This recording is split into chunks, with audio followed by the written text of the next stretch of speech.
views and opinions expressed in this program are those of the participants and do not necessarily reflect the views of BronxNet or the program underwriters. Hola! Welcome to Open, the one and only show bringing the best of the Bronx, New York, and the world straight to you. I'm Rhina Valentin, your host of Café con Leche every Friday. Here's what's coming up in today's show, dedicated to authors. Leading things off, we'll share some relaxing activities and fun events for mothers to enjoy in our special Mother's Day edition of Open Weekend Preview. After that, we'll sit down with ABC correspondent Lindsay Davis to learn the inspiration behind her new children's book, The World is Awake. Then we'll share details behind the upcoming Bronx Book Festival. And later on in the show, Bobby C brings us up to date with the latest headlines in the world of sports. And finally, we'll speak to author, poet, and writing coach Orlando Ferran about two new book releases, Bronx Memoir 2 and Start Witness, attached with a performance. So sit back y prepárate.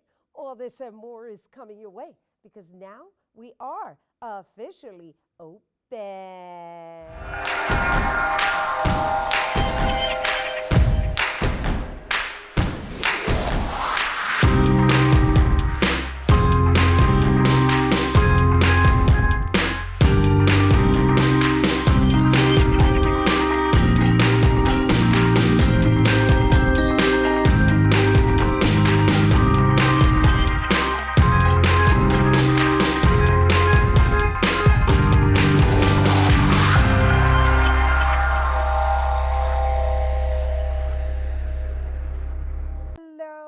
To Open. I'm Rhina Valentin, your host of Café con Leche, always inviting you to get social with us online. That's right. Tweet us and follow us on Instagram at BronxNet TV or like us on Facebook at Open BronxNet Television. And of course, don't forget, while you're there, follow moi on Twitter, Instagram, FB, Snapchat, Insta Stories, LinkedIn at Rhina Valentin. So, moms, that's right. This weekend is for you, and it's all about you. And we have some different activities for you to enjoy. So, now's the time to get your pen and paper for this special Mother's Day edition of Open Weekend Preview.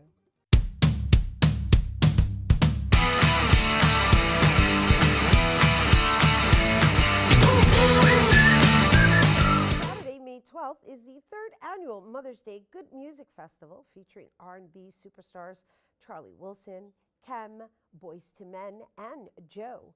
The festival will take place at Barclays Center in Brooklyn starting at 7 p.m. And for tickets, you can visit Ticketmaster.com. Every mother needs to relax, and what a better way to do that than at a spa. Yes, Tatiana's Day Spa is offering a 10% discount using the code MOM1 on their website, and you can go to TatianaDaySpa.com. And in the Bronx, She Is Mother, Bronx Moms, is holding a celebration filled with food, drinks, photos, and entertainment for the entire family with guest artists, performance activities for children, and prizes for the moms. Also taking place on May 12th, beginning at 1 p.m. at the Padre Plaza, located at 531 East 139th Street. And for more information, you can visit She Is Mother, Bronx Mothers on Facebook. And Marina Del Rey is also holding an elegant Mother's Day brunch. That's to celebrate all things, mom. A truly unique brunch with a breathtaking view of the Long Island Sound, 2 outdoor patios, and an open bar, and a meal for the entire family to enjoy. The brunch will take place on Sunday, May 13th from noon to 4 p.m. And for more information, visit marinadelreyny.com or call 718-931-6500. And there you have some unique Mother's Day ideas for the entire weekend. Happy Mother's Day to all you hardworking moms out there. Enjoy. So, Celebrate You held an Eye Care for Vision fundraiser at Mott Haven Bar and Grill to raise money for a new adaptive playground for the Lavelle School for the Blind. And reporter Yesenia Ramos has the story. Celebrate You, an eye care provision fundraiser event at the Mott Haven Bar and Grill to help build an adaptive playground for the Lavelle School for the Blind in the Bronx. I went in for an eye checkup to get new glasses, and they found detached retinas in both my eyes, and I asked the doctor, what is that? And I had to get emergency surgery because I would have been blind. So it was during the time that I was scheduled to go on a birthday cruise with my son, and I couldn't go. I had to cancel it because I had to be face down for the procedure. To heal during the procedure. So once that happened to me, it just changed my life. Dea Diaz used her life experience to gather organizations like La Reina del Barrio, Metro Optics, Karaoke Royalty, Ponce Bank, and the Mott Haven Bar and Grill to give back to kids who have disabilities at the Lavelle School for the Blind. So the Lavelle School for the Blind is a special ed school that serves students from 3 to 21. The students are either visually impaired or blind. The Lavelle School does not only work with the students, they also work with parents.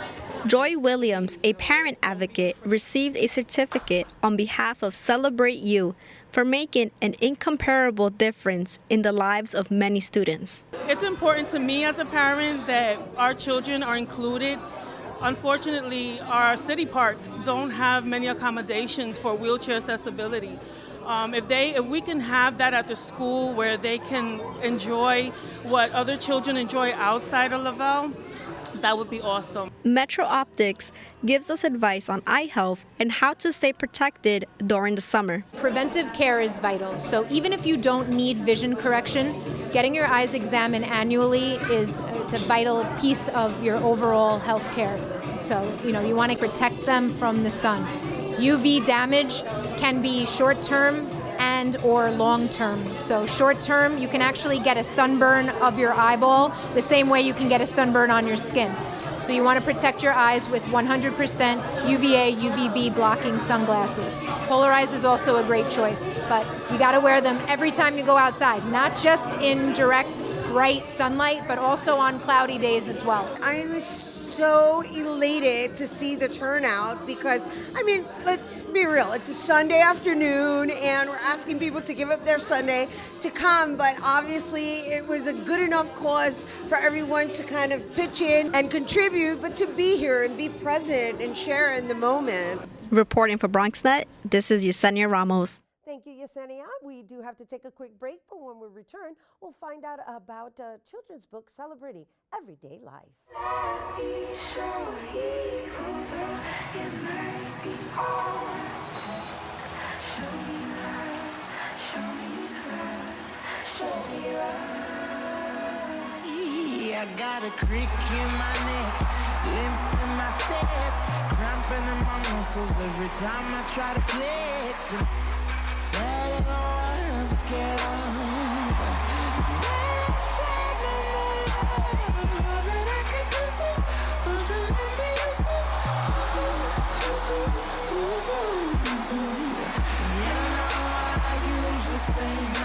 But if you throw me love off, you'll some more.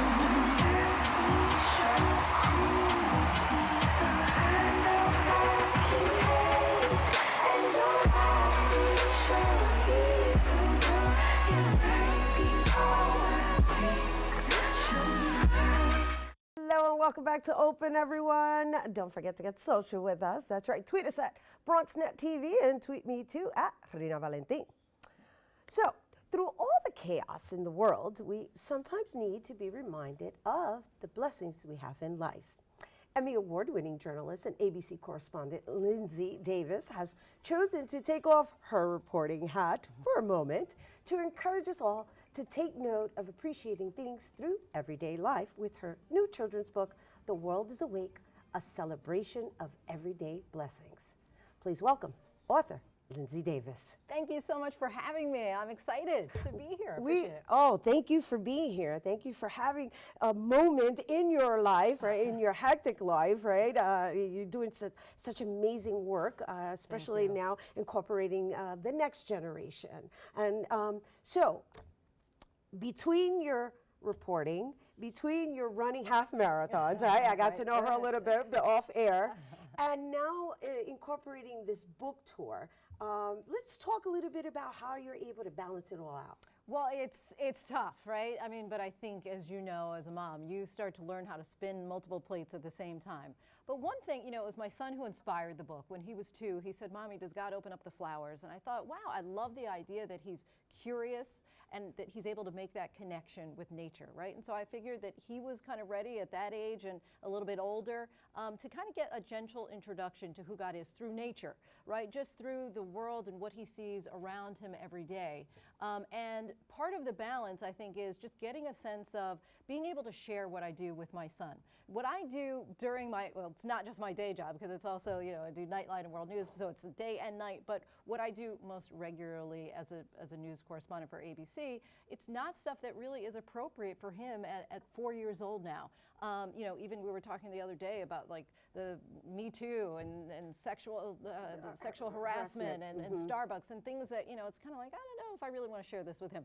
The everyday, often bad news of the world, right? So I decided, let me share the good news with him. And so this was something that where once I'd get home and put him to bed, that I would start kind of writing. And that process was really easy and enjoyable. It was kind of like a nice outlet to really not be so like weighed and bogged down by the heaviness of the daily news. Of what you do as your occupation, as your primary occupation. Well, although I always say being a mom is the primary occupation. That is very true. That's very true. And really that's where this all came from, when I was reading stories to him from when he was just an infant. And I kind of thought, you know, this is something that I would like to do and be able to have as a bond with him. You know, it's kind of like a message really to my son, but for all children everywhere. Beautiful, which is the next generation. And on top of that, I love the way you just kind of meshed it all together, balancing your life as a mom, balancing just life in general, balancing the stories that are pretty much shared with the world, right? And so with the next generation, you've chosen to kind of put them on a path of just taking note of just the everyday little things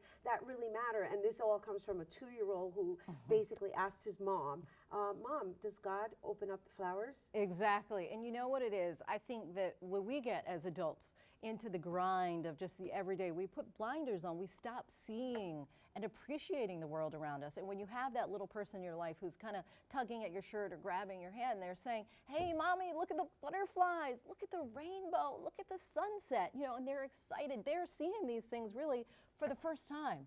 And so then it's a reminder to us, a reminder to me to really start paying attention. Yeah, look, that rainbow is really pretty. Oh, look at the bunny rabbit. That is exciting. And so I find myself, it's so contagious, right? I find myself then back to him. When I see something, I say, "Oh, Aiden, look at this, look at that," you know, and the snowflakes, you know, when often if it's snowing outside, you know, now finally we're into spring, thank God. But when it's snowing outside, you know, many of us are like, oh, it's going to be a longer commute into work, you know, but he's, you know, has his glove out, like, look at the snowflakes, look at this, you know, and so it's just a renewed energy. And that's kind of where we got the title from. The world is awake. I right? like that title. That's a very special title. While it's simple, it's very profound. And just because you mentioned rainbows and we're referencing colors, and one of the things I did notice about your book is that it's people of color. And that's so important. You know, when I was looking for children's books for my son, with the exclusion of, you know, Black History Month, when you have that table of all the black and brown children in books on a table, it's difficult to find. And initially I just thought, well, it's just anecdotal. Maybe I'm just not looking hard enough. And then I started putting on my reporter hat back on and did a little bit of research and realized that more than 90% of the protagonists in children's books are white, but yet the children of our country, it's not reflective. You have about half of the kids in this country who are not white.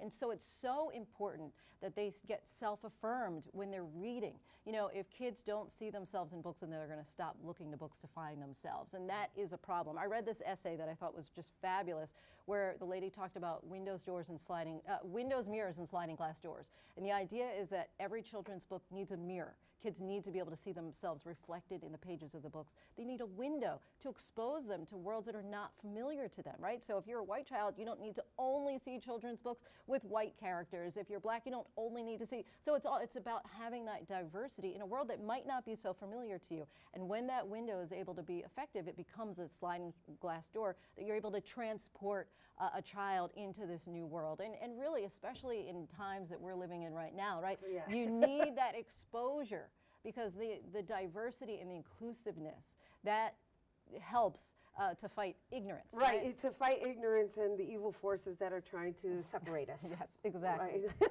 To put mildly, that's as mildly as I could put it. But it's beautiful because here you are contributing to the next generation, just coming in with a different mindset. I hope and that's so. the idea. I That's hope the so. idea. Well, Yes. it starts there, and the fact that you have chosen to make sure that there's children of color in the book, that's a big deal because you're right. My daughter personally likes looking at different colors in her book. I mean, As she does, as I've seen in her new little book series that she's working on, right? It's just 8 years old, which is fabulous. And I noticed that in her characters, that they were all different colors. And that's just what we're trying to do. Not just to say, oh, we need to have all one color, right? It's all different colors. And in the book, when they go to the zoo, when they're at the market, you see all kids of all different colors. So it's not like, and what's the interesting thing? For kids, I've read this to a number of different, kids who are, 4, 5, 6, 7, 8. And while people often say kids don't see color, kids do see color. They just don't assign a value to the color, right? And so they're not looking and judging one way or another when they say, oh, that person's black or white or yellow or brown or red. It doesn't matter. They're just noticing it, but it doesn't take on then a negative or a judgment call, right? Exactly. Because at the end of the day, it becomes judgment, right? Exactly. And then, Right. unfortunately, in the society that we live in, we're judged. Yes, so you want to put color on it, but really it's financial, right? And so they associate color with certain financial behavior. brackets, and behavior as well. And then people are dealt with according to such, as opposed to just dealing with each other as human beings. Exactly. But you said you like to just kind of run through life, right, with the lilies and the sun skipping and all through that. the And lily that's, fields. and that's what we're really doing. It's really kind of preserving because there is this innocence to childhood.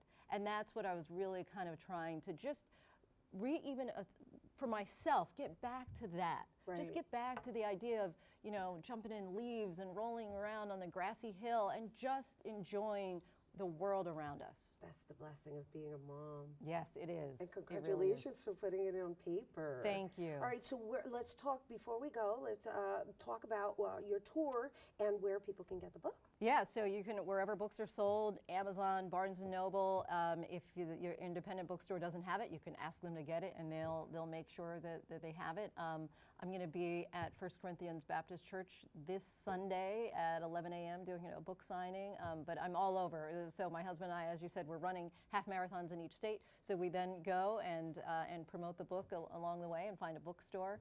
And so you can go on my website and we'll start listing. That's actually something that I'll do, is we'll start listing where I'll be, the different cities that it will be in, and you can come and get a book signed. Well, we're really grateful to you for making time to come and share with our viewers. Thank you, Lindsay. Thank you. I appreciate it. All right, once again, you guys, the world is awake. A celebration of everyday blessing is available everywhere in bookstores and online. And for more information, you can visit lindsaytdavis.com. All right, we have to take a quick break, but when we return, we're going to learn about the Bronx Book Festival, so don't go anywhere.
They'll test you. Try to break your will. But however loud the loudness gets, however many cheese puffs may fly, you're the driver, the one in control. Stand firm. Just wait. And move only when you hear the click that says they're buckled in for the drive. Never give up till they buckle up. You think getting dumped by text is harsh? Try getting dumped by a tennis ball. My ex-owner drove me out to the woods, yelled fetch, and by the time I brought the ball back, he was gone. Yeah, I was pissed. But the folks at the shelter helped me let go of my anger. I learned coping skills, like taking it to the hole. Boom! Now I'm ready to fetch again. But how about I throw and you run and get it? And welcome back to Open, everyone. Make sure to stay connected to us. That's right, by liking us on Facebook at Open BronxNet Television. So the Bronx is not burning. That's right. The Bronx is reading. And that's the motto for the upcoming Bronx Book Festival taking place this month. And the purpose of the event is to promote literacy and foster a love for reading among children, teens, and adults. And the Bronx Book Festival is set to take place Saturday, May 19th from 10 a.m. to 6 p.m. at Fordham Plaza. Admission is free. So for more information, be sure to visit thebronxisreading.com. The Bronx River Arts Center is back to its regular location in East Tremont after what was supposed to be an 18-month renovation project. And kicking things off, the organization dedicated to create art workshops for the community. Our reporter, Veronica Guiti, has the story. Stay tuned. After 7 long years, the Bronx River Arts Center is back home at its original location right here at 1087 East Tremont Avenue. Today, they kick things off with an art workshop open to the community. It's the perfect welcoming as the Bronx River Arts Center has been restored after what was supposed to be an 18-month renovation project. Yet after waiting 7 years, the staff is just happy to have a place called home again. The 4-story building will be a place for workshops, artists, events, and a co-working space. I'm elated. I think that's the only word, is elated. We're so excited. It's been a long road. It's tiring. We're still moving in, as you can see. But this is amazing. This building is amazing. Amazing place for art. Beautiful light, beautiful space. Parents were also excited as they brought their children in for the free art workshop, which was being led by legendary muralist Andre Trainer. To me, art is a little bit of everything. It's creation, it's inspiration, it's hope.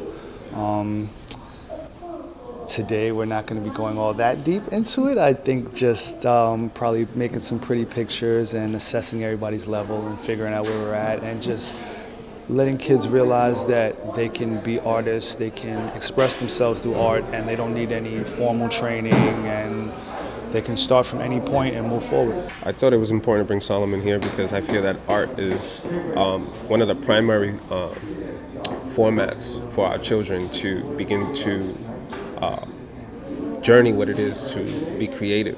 Her teacher told me about this program. I had no idea it was even over here, so I called. I've been emailing the lady since before they reopened this center, and we decided to just come and check it out. Saturday workshops will be going on till June 9th. For more information on times, you can log on to bronxriverart.org. For BronxNet, I'm Veronica Guiti. Thank you, Veronica. Stay tuned. Bobby C's Weekly Sports Roundup is coming up next.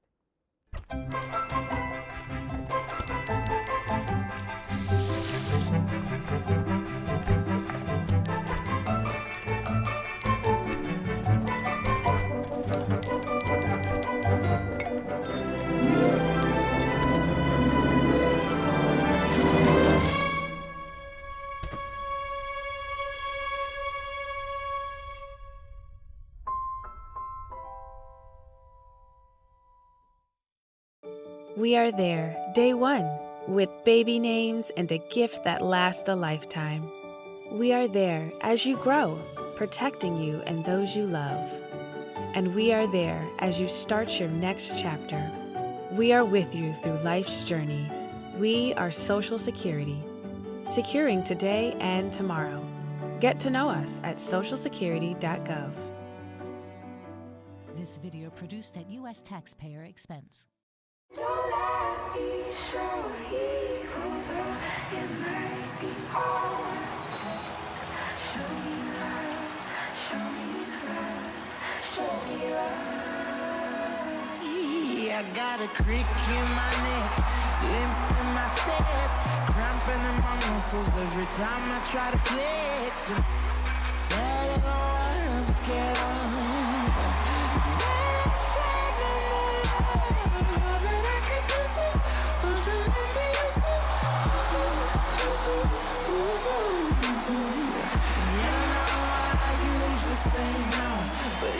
Throw me love off the way some more.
This is Bobby C. reporting from Yankee Stadium, where the Bronx Bombers continued their torrid homestand by kickstarting the week against their rival, the Boston Red Sox, and jumping right into first place.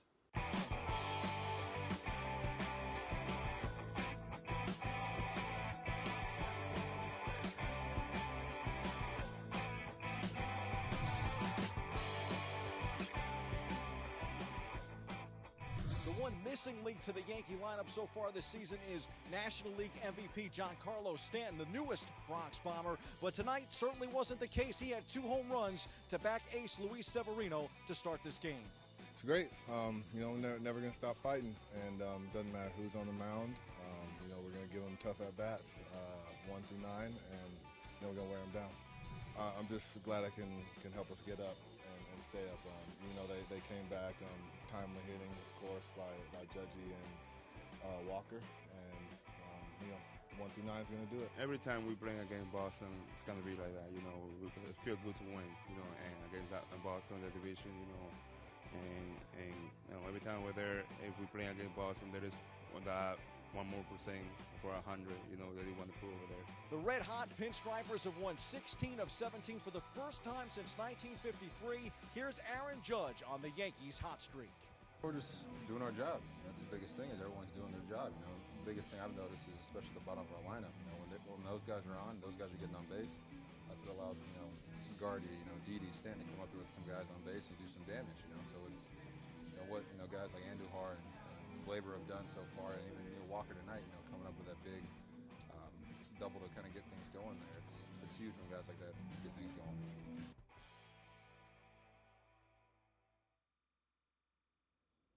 The Bronx Bombers didn't stop winning there. Brett Gardner capped a slump-busting performance with a go-ahead 2-run triple off Red Sox closer Craig Kimbrell in the 8th inning Wednesday night. Aaron Judge followed with a homer, and the Pinstripers rallied to beat the Red Sox 9-6.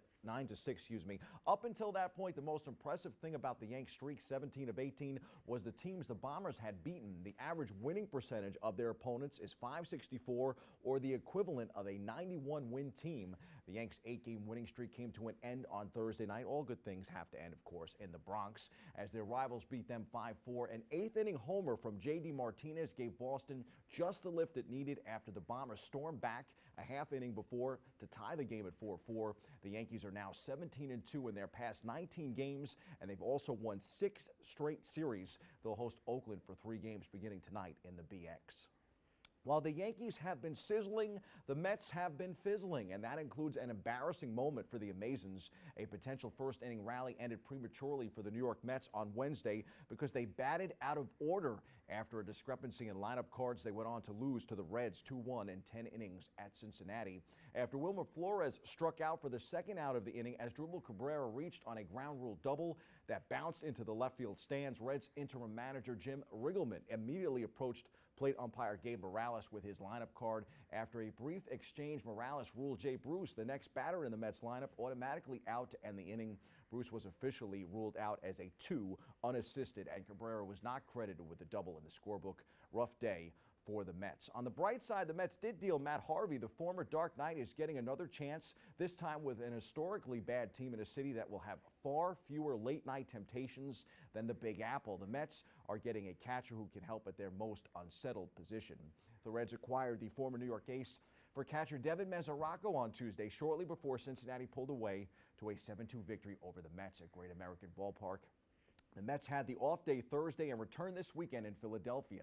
I was right about Justify in the Kentucky Derby. The favorite pulled through. Justify broke the 135-year-old Apollo curse on Saturday by winning after not racing as a 2-year-old. And now it's on to the Preakness Stakes for Hall of Famer trainer Bob Baffert and jockey Mike Smith. Can Baffert's latest Derby winner take the second leg of the Triple Crown? We'll find out in less than 2 weeks when the starting gates open at Pimlico. The Preakness, as always, will be run on the third Saturday of May. Justify will look to get one step closer to becoming the first horse since 2015 to win the Kentucky Derby, Preakness, and Belmont Stakes consecutively. American Pharoah, also trained by Baffert, accomplished the feat, ending a 37-year drought. Time for some quick hitters from around the world of sports. The Knicks are looking to end their championship drought. The Orange and Blue are hoping yet another coaching change will bring the organization a step closer. Up-and-comer David Fizdale was introduced this past week. He then threw out the first pitch at Yankee Stadium on Tuesday night. Fizdale has high aspirations for All-Star Kristaps Porzingis. Open quote, "I just hope I can add to his game, put him in positions to be an MVP candidate, if not an MVP, a Defensive Player of the Year candidate, if not Defensive Player of the Year." Close quote, Fizdale said to ESPN. "I'm asking him to do everything, but that's what megastars do." UFC's women bantamweight champion Amanda Nunes will be in her home country of Brazil to defend her title against Raquel Pennington Saturday. It's a big weekend for combat sports that also features Bellator 199 and 2 boxing events, one on ESPN and the other on HBO. In the NBA will be Cleveland and Boston in the Eastern Finals, and Houston and Golden State out west. Real shocker there. In the NHL, the semifinals feature Winnipeg and Las Vegas out west, and Tampa Bay and Washington in the East. I'll be rooting for the expansion Vegas Golden Knights and the Caps and star Alex Ovechkin to meet up in the Stanley Cup Finals. On the NFL gridiron, the Jets held their rookie minicamp last weekend in New Jersey. This weekend, it's the Giants' turn. We'll get our first look at Bronx boy Saquon Barkley. We'll have a full report next time on Open. Those are the headlines. We hit the C-list for another look at the Bronx Bombers.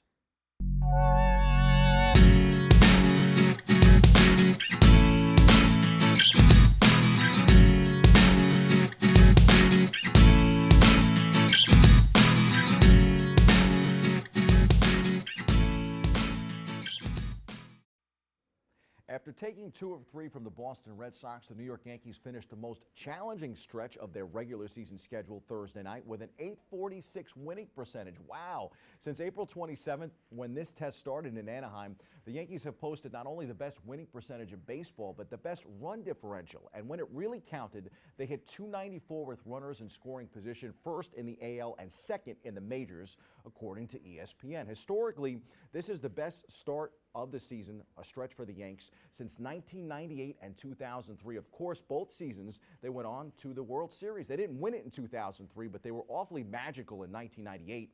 This club could easily be somewhere in between and should be there in the Fall Classic when the calendar turns to October. It's still very early, but the Yankees are proving how difficult they are to beat even on a night when they lose. That J.D. Martinez homer barely cleared the fence, and it may have been interference on the part of Yankee fans, no less. But to me, it was the comeback effort yet again and the pressure these Yankees put on their opponents. The Pinstripers just don't go away, and don't expect that storyline to change at all this season. That's your look at sports. I'm Bobby C.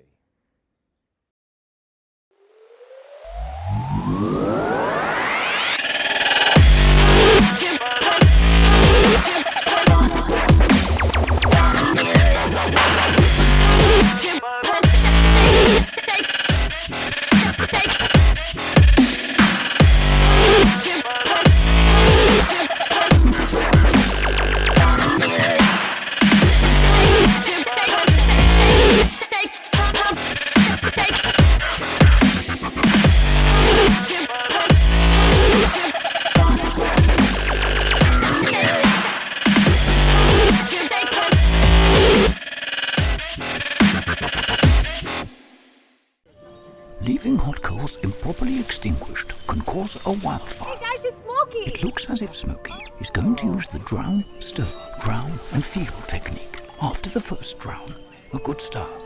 Next, another drink. And finally, a close feel. Is it cool? Okay. Yeah. Hey, Smokey, catch. Oh, my bad, Smokey. Only you can prevent wildfires. They call me Maxie, but I prefer tripod. I was your above-average four-legged homie, and then wham, bam, minivan. Some people pity me. Now that's lame. I still run, fetch, and swim. And the ladies love me. I'm the ultimate wingman. Just don't ask me to high five.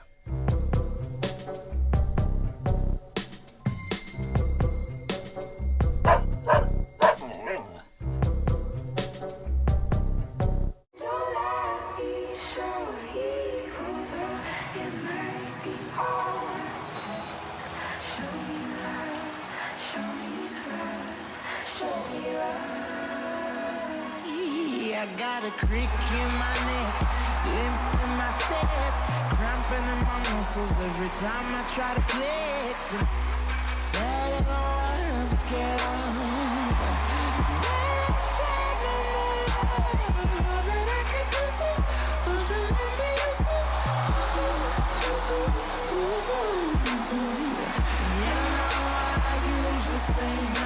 but if you throw me love, I'll throw you some more.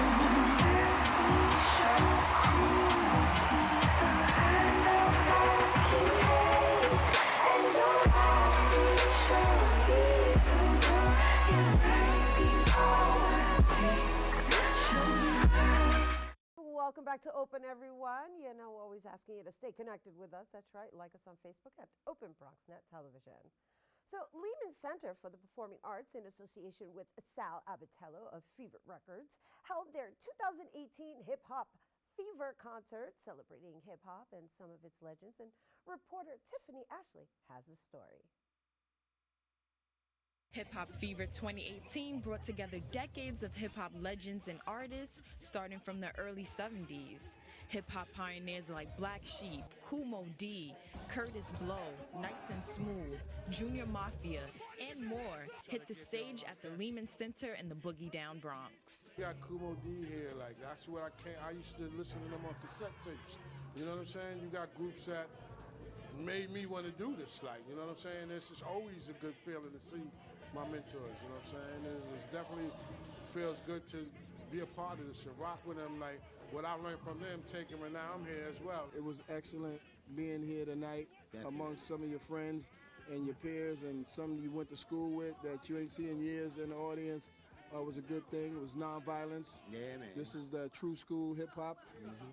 This is what's missing, and I'm grateful that we're still here to continue to bring it 30 plus years.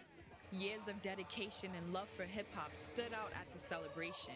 It all started right here in the Bronx and New Rochelle for many of the performers at Hip Hop Fever. The home of hip-hop, the Bronx. These guys is from these streets right here. I'm just happy to be alone. I got put on by Dr. Bob Lee. Dr. Bob Lee, he introduced me to Mr. Magic. Then I became Mr. Magic's DJ and became the head of the Juice Crew. And that's how it all started. Got with Jazzy J and Strong City. That was where I initially started at and went from there. Electra Records, Dante Ross, and the rest is history. I'm Ashley Tiffany, reporting for BronxNet. There you have it, BX, the birth of hip-hop, the birthplace of hip-hop, that is. Thank you, Ashley. So our next guest is an award-winning poet, writer, and multidisciplinary artist who has recently wrote a book of poetry filled with stories that will help other individuals formulate questions and consider their own deeper truths. And joining us now to tell us about Star Witness and the Bronx Memoir Volume 2, we welcome poet Orlando Ferran. Hello and welcome. Hi. It's always great to be here. Yeah, well, I really should be saying welcome back. Yes. And in all, with all due honors, right? Because really, it's an honor to just be here with somebody who's just, well, the books that you're writing, you're kind of like spitting them out. I don't know why I'm getting a loss for words. It's just that every time you've come on, it's been for a new book. And through our relationship, what I've witnessed is the real love affair that you have with writing and producing books. Definitely. And it's been a process, right? I mean, are we gonna talk about the Bronze? Yeah, we're going to talk memoir? about, let's talk about Bronze Memoir, the volume 2 first, right? Because we can start there, even though we have 2 books on the table, everyone. But we're going to talk about the anthology first, because not only is Orlando Ferran a contributing writer, he was also one of the facilitators and one of the writing coaches that helped even someone like myself in this process, because I'm also published in this book. So let's talk a little bit about this, Charlie Vasquez, the Bronx Writers Center. Absolutely. Well, this is the volume number 2 of the Bronze Memoir Project Anthology. And as you know, this is a project that started in 2004. And it was actually created by the Bronx Writers Center, and Charlie Vasquez, who is the director of the Bronx Writers Center. It was a great way of digging into the well of knowledge and wisdom and personal narratives that we have here in the Bronx. And that's how the first anthology came into being. Professional writers were deployed to different areas of the Bronx, where we taught workshops, and the participants cultivated these personal narratives throughout the series of workshops. And the second part of this anthology has a similar setting. Right, the right? volume 2, you're saying, as exactly, far as the process, as right? far as the process is concerned. Just in staying in the topic of Charlie Vasquez and his motivation behind this, and the importance it is for us to document our stories, and then even yourself, like just coming aboard and not only being a contributing writer. I mean, obviously you're a published writer, and the fact that you're able to loan yourself in that realm, like let's just talk about that aspect of our community and how now it's accessible in a book. Oh, absolutely. I mean, I think that one of the best things that we can do for ourselves as a community is to be able to talk in first person about our stories. One of the main problems, particularly with the Bronx, has been how we've been cast. So the whole idea of the Bronx as sort of children of a lesser god, to put it in some terms, as a place of poverty and violence, is something that does not really reflect who we are as a community. And it's a very diverse community, and it's also perhaps one of the, I would say, one of the most multi-ethnic communities that we have, considering all the boroughs in New York.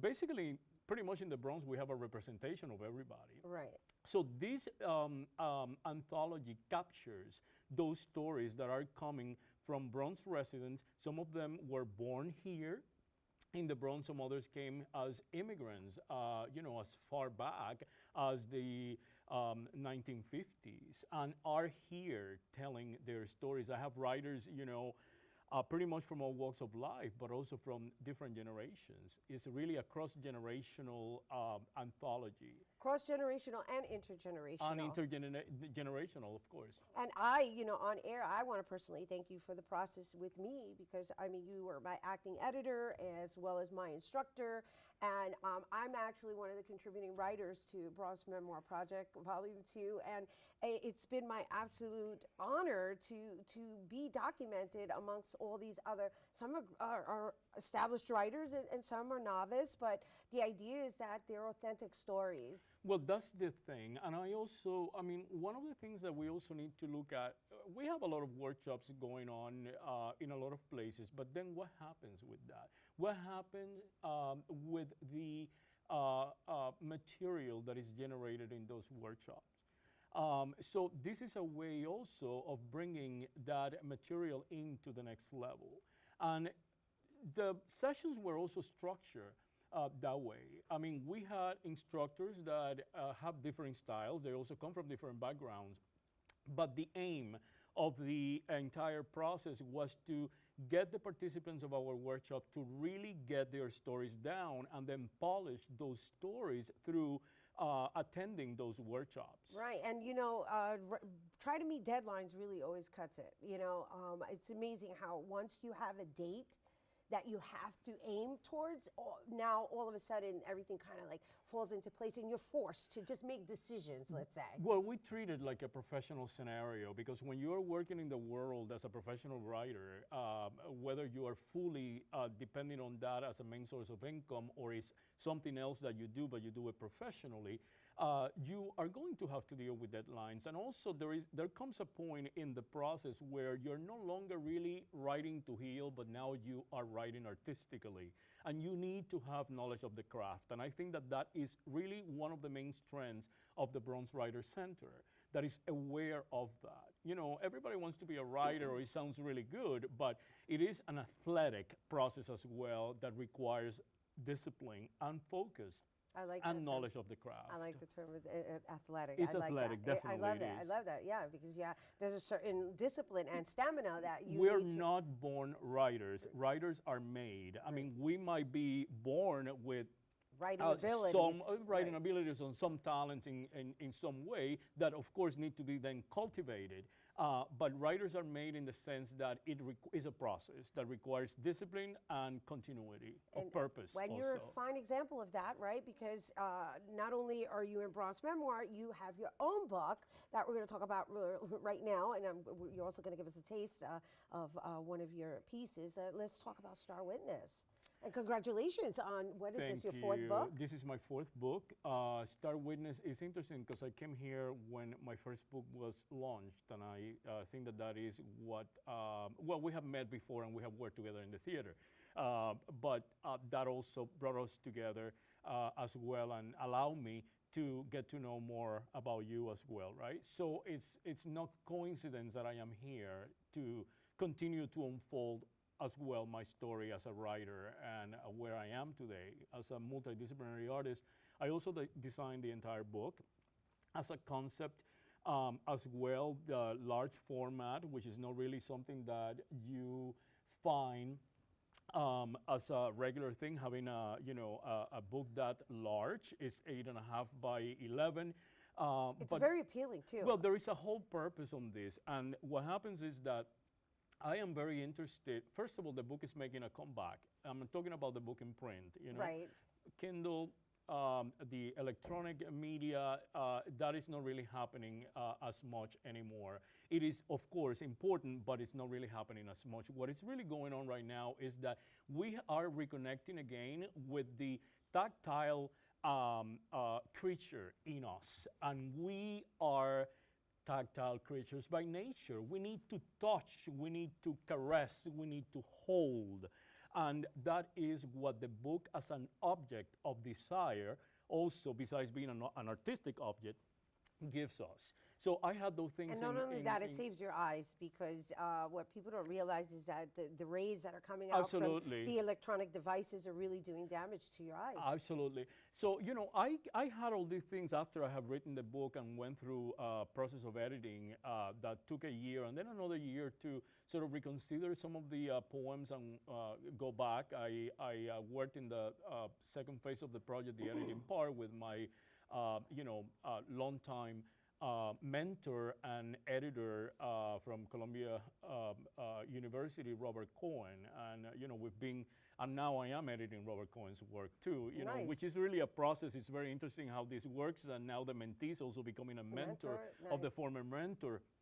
And just to show you that is definitely something that has to do also with growth and how we mature, because every book has given me the opportunity to mature as a person as well in the process of writing it. So I know that this book is a collection of poems. Yes, it is. And a passage, or a rite of passage? Exactly what do you mean by that? Well, I mean, I think that as individuals, we come of age and then we mature, and then we continue to mature in the process, and then there are things that are somehow we are entitled to because they are sort of expected. You know, we fall in love, we bring children to the world, or we travel and interact with communities, and all those are things that we've been doing as humans, you know, since we have populated this planet. So this book, in that sense, records different moments of my life, and it has been written throughout a period of many years. I mean, so there are poems here that date back to, you know, I mean, they're as old as 10 years ago when I was traveling. My mentor likes to say, when I was traveling the cosmos, right? I like that and term. living in different cultures also. Right. I mean, I have lived in definitely in different cultures, you know, from Mexico to South America to then Spain. And that allowed me with the possibility to get a deeper sense of connectedness that we have as human beings. I got it, and I hope you guys get it. And he's going to give us a taste of it. And just in closing, right, just based on everything you just said, because I'm just getting the book now, right, because this is the first absolute print, so I don't have a copy yet. But based on everything I've read, it kind of loans itself to the book The Alchemist, right, which is the Oh, that's a wonderful and very appealing comparison. But it does have definitely the spirit, and that is the spirit of this book. I become an alchemist in a way, if you wish, in that process through my journey on this planet. And that's really what Star Witness is all about. Beautiful. Thank you. Thank you. Orlando Thank Ferran. you. Everyone, you guys, Star Witness and Bronx Memoir Volume 2 are both available on Amazon. And Star Witness is also available at Barnes & Noble. And for more information on Orlando and his book, please visit orlandoferran.net. And I hope you enjoyed our book club episode. But we're going to take a quick break. And when we return, Orlando will read an excerpt from his book, Star Witness. Don't go anywhere. Well, Thomas, you've got prediabetes. But with more exercise and a change in diet, it can be reversed. I've tried exercising. It just makes me hungry for bacon. I love bacon, too. And who really likes to exercise? Not me. Me neither. Nobody. So we're good? What? Oh, you still have prediabetes. Big time. From the north to the south to the west to the east, we are expanding our services and upgrading technology at Lehman College. And now, Bronxites have an innovative media production facility in the East Bronx at Mercy College in the Hutch Metro Center. The windows on the East Bronx studio, a state-of-the-art control room, media labs for production and training, and other media-capable spaces, training, workforce development, leading-edge technology, and programs that help you share your ideas, your voice, on your channels, locally and globally. Build media and technology skills at BronxNet, and build your dreams.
Welcome back to Open, everyone. Here now to read a poem from his new book, Star Witness.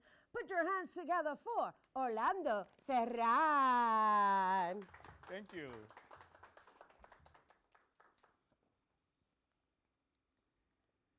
This morning, I have seen the highest mountains burned down, adrift, cast away, propelled beyond the intrepid waters of this river, missing the distant blue of remote lands, carefully drafted by the child, bouncing off the walls. This child who never stopped telling stories even when the bad teacher, sour as a rotten orange, pulled him down from midair and clipped his wings until the earlobes hung limply like shredded bloody pendants in her crippled hands.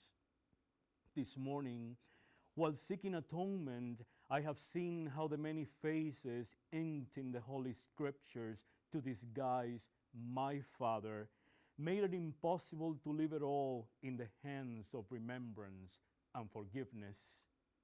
I have seen how the wind, with the help of water only, could freeze to dust pyramids, mosques, synagogues, and cathedrals that no one would ever expunge from the collective consciousness. Nothing will ever be completely extinguished. The Sphinx, the Nazca Lines, Machu Picchu, Tikal, the pyramids of Giza, Petra, Stonehenge, the Parthenon, the Taj Mahal, the Roman Colosseum, Angkor Wat, Washington, D.C., imagined by the Masons, Easter Island, the Cathedral of San Cristobal de La Habana are still looking at us with their cryptic eyes engrossed, demanding an answer. This morning, I have seen how rising early is the best antidote against the suicidal ideations of delirious nights. This morning, for the first time in over 20 years, I have seen myself in the mirror, and I have come to know the love of God still nesting in my earthly body. This morning is an awakening. Like a butterfly hovering under the first ray of sun, I embrace my resurrected heart. Woo.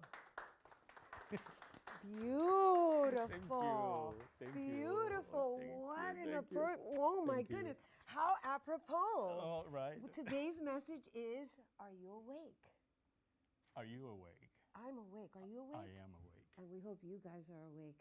Once again, don't forget, Star Witness and Bronx Memoir Volume 2 are now available on Amazon, and Star Witness, the excerpt he just read, or a piece from Star Witness that he just read, is also available at Barnes & Noble. And for more information on Orlando, you can visit his website by going to orlandoferran.net. I hope you enjoyed our book club episode. I know I did. And once again, the world is awake. We hope you are. That is our show today, mi gente. Thanks to all our guests for coming through, and to you, our viewers, for tuning in. If you missed any part of the show, you can check out the Recablecast tonight and 24 hours a day at BronxNet.tv. I'm Rhina Valentin, and from all of us here at Open, may the universe provide paz, prosperity, y amor, and happy Mother's Day to all you moms and abuelitas out there. Enjoy your day. Ciao.